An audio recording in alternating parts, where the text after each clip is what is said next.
Hello and welcome to Ask Your Inspector from Scott Home Inspection, a podcast about all things inspection related, including home inspections, energy services, and rental inspections. Today I'm here with Chris Scott, and we have some questions about old piping. Old piping indeed. Today we are talking about galvanized piping, galvanized steel piping to be exact.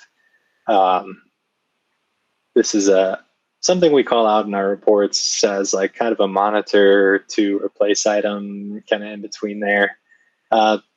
Galvanized steel piping is a piping they used in the early 19th century. It was kind of the next pipe after lead, and then before copper really took over as the main supply pipe of the 20th century, I guess. Did I say that wrong? Well, pop quiz. Could you find galvanized piping in a house built in the, let's say, 2000s? Well, you probably wouldn't find it for water supply. For a water supply, yeah. You probably wouldn't find it installed by a plumber necessarily, but you could definitely find it installed by a Weekend Warrior DIY, because they do sell it. You can still get threaded galvanized piping at Home Depot for multiple other things, including conduits and items like that. So it is still out there. It was used pretty, it was very popular, 1900, to 1960s. It was a cheaper alternative to copper. And like a lot of things in the building world, people didn't really start to see the effects of what would happen over a long period of time. When you first installed it, it was dipped in this galvanized coating, so it was resistant to rust, and it seemed like it was a great pipe. It was threaded, easy to work with, compared to a lot of other piping materials at the time. So, it seemed like a good idea. What we see over time is an issue with rusting. Steel is a rusting material. It will rust over time. The issue is, since you're running water through the pipe, the rusting occurs on the interior of the pipe. And to offer a little context, I mean, anytime you're messing with water, the building industry at large over the last 120 years has gone through so many different kinds of materials. I mean, they've tried everything. I mean, even looking at like polybutylene in the 80s and the development of PEX piping, like plastic piping, like it took a long time to figure that stuff out to get to a place where everyone could be confident in these installs. Copper is still, in my opinion, like the best stuff you can install because it holds up the best. It's kind of got its own kind of antibacterial effect because of the copper, but copper's expensive, so everything's kind of changed over to these kind of newer plastic PEX materials. But even then, like we could have a whole thing about like the problems associated with the different plastic materials that they used. But to speak particularly about galvanized, like you can understand how they're looking for cost-effective ways to build houses, and the latest, greatest materials that they could use, and galvanized hit that mark. But like all things, it's got a shelf life and problems associated with it, and the stuff rusts so much that it will actually start to really constrict the water pressure. If you've ever had a fixture in your house where you open up the cold water to wash your hands and there's this like spurt of brown water, right? Probably because it's passing through some rusting galvanized piping to get there. I can speak to that. It is currently installed in the house that I'm sitting in, and it happens. So what happens is the pipe itself, it starts out as a nice 1/4 inch opening where the water runs through, and over 50 years or so of the time, the inside starts to rust, and it starts to get smaller and smaller and smaller, reducing the pressure of certain lines that run to certain places. Well, it might be a marginal difference, and probably the most common issue with it is, you see a little bit of that browning and rusting residue in the water. Most of the time, it's not a huge deal. If you see some of that browning, you can just leave the faucet on for a few seconds and flush all that out, and then it's pretty much clean water coming through the pipe. The bigger issue with galvanized piping is around some of the fittings and some of the rusting that occurs around the fittings. Go ahead. Where it would actually develop into leaks. So there's one thing to have the conversation about, your indoor water quality, short of getting a test, it can be tough to determine, but it's a pretty solid indication that you've got some water quality problems if your water supply is brown when you first turn on your fixtures. But if the material is rusting and deteriorating over time, maybe it's been there for decades and decades, like, you don't know what's hidden in the walls. There certainly is the potential that, not only is the material rusting inside the line, but it's starting to rust out the joints. There's plenty of times where we're inspecting a home and you're looking at this galvanized piping and you can see that it's kind of weeping, or there's discoloration bleeding off of joints. Like that's an indication that these lines are so old and in such poor condition that you're probably looking at a plumbing supply replacement at that point. Yeah, everything breaks down differently in different houses, and depending on humidity in your areas and things like that. But you do start to see, a little bit of rusting on the outside of the piping or around fittings where, the threads going into the fitting started to rust, and you start to see like a small leak coming off of the fitting. And then, you'll also start to see areas where it rusts back shut. So the leak was in the past, and then now the leak rusted itself shut. It fixed itself. So, you don't see a lot of like major leaks with this, but it can happen.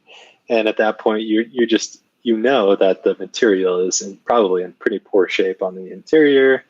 You're probably having some of this discoloration of the water, and it's probably been in your house for half a century, and it probably in the somewhat near future needs to be replaced. Yeah. And that replacement process is intense because you got to pull out everything that's hidden in the wall. So you'd be talking about it's probably part of like a larger project where you're essentially gutting the house to really restore it or bring it up to codes for today. And not a lot of people are willing to do that, on a whim. So yeah, especially if it's not leaking, and it's not a glamour project for the house. It's not going to necessarily increase your house's value, unfortunately, but that's where, like, during a home inspection process, what we want to do is, just lay these things out for information so that you're aware of what you have, what you might be looking at in the future. But it can be tough to determine, with absolute certainty, the condition of the entire water supply system because so much of it is obscured or hidden in the walls. Yeah. I feel like as inspectors, we never want to say, like, listen, this pipe you got to replace all your pipe in your house when there's not even a single leak occurring, we can just say, galvanized pipe has some issues, and, we recommend that it be replaced at some point in the future. But right now there's no active leaks. If we do see an active leak, we'll obviously call that out. That's something that needs to be repaired, but it's just more of an informational item and a monitor item as a homeowner. Yeah. One last issue with galvanized pipe is the issue of connectivity with other metal materials. Yeah. Because the pipe itself is not, people don't really install it anymore. People tend to connect it to just copper lines before they connect their new fixture, or they'll have some sort of copper connection that converts it to PEX, and then they'll connect that to their new, bathroom sink or something like that. The issue is when you're connecting two dissimilar metals, there starts it starts a breakdown process called electrolysis, and that electrolysis can lead to a more serious problem where you get a leak around that fitting because these two materials are breaking down at different speeds, and you're causing all this chemical reaction to happen that I can't explain at a scientific level. I'm glad that you pronounced the word, because it's one of those things that I've read a lot, you know, but you never like hear a person say like, oh yeah, electrolysis. Right. Yeah. So the main thing is that the materials, when you're connecting copper to steel, it can develop leaks a little bit faster over time because of this chemical reaction or electric reaction, I believe. It's the same reaction you get when you have a metal window well installed to a foundation wall, and it's tied to the bolts. That if there's this dielectric connection between these two metal types, that the reaction is kind of amplified. So a lot of times when we're doing a home inspection and we see a window well that's all rusted out, there's a reason for that, because it's dissimilar metals that are in contact with each other. Yeah, totally. So, as the energy passes through those two metals, because they're both conductive, these leaks can occur. So what they have made now is something called a dielectric union, which basically connects the two pipes without any metal touching at all, which is a good thing. And, it's a way to retrofit what you already have there. But again, it's kind of another Band-Aid on an older system that likely needs to be replaced in the future. And that's the kind of stuff we're on the lookout for when we're going through a home inspection on an older home. It's like you can start to really tell the difference between work that was done professionally and work that was done by, a weekend warrior, because most people aren't going to know these types of really pretty granular information about how these two materials might interact with each other. But when you look at these unions where two metals come together and you see the appropriate fittings, it's like, okay, someone knew what they were doing when they put this together. Yeah, for sure. And these unions are also required on a lot of things. Like if you're connecting a water heater to, even if your whole house is copper, the connection at the water heater is going to be a different metal for the most part. Yeah. So you need a dielectric union at your water heater, and that's just standard practice. It's not an issue at all.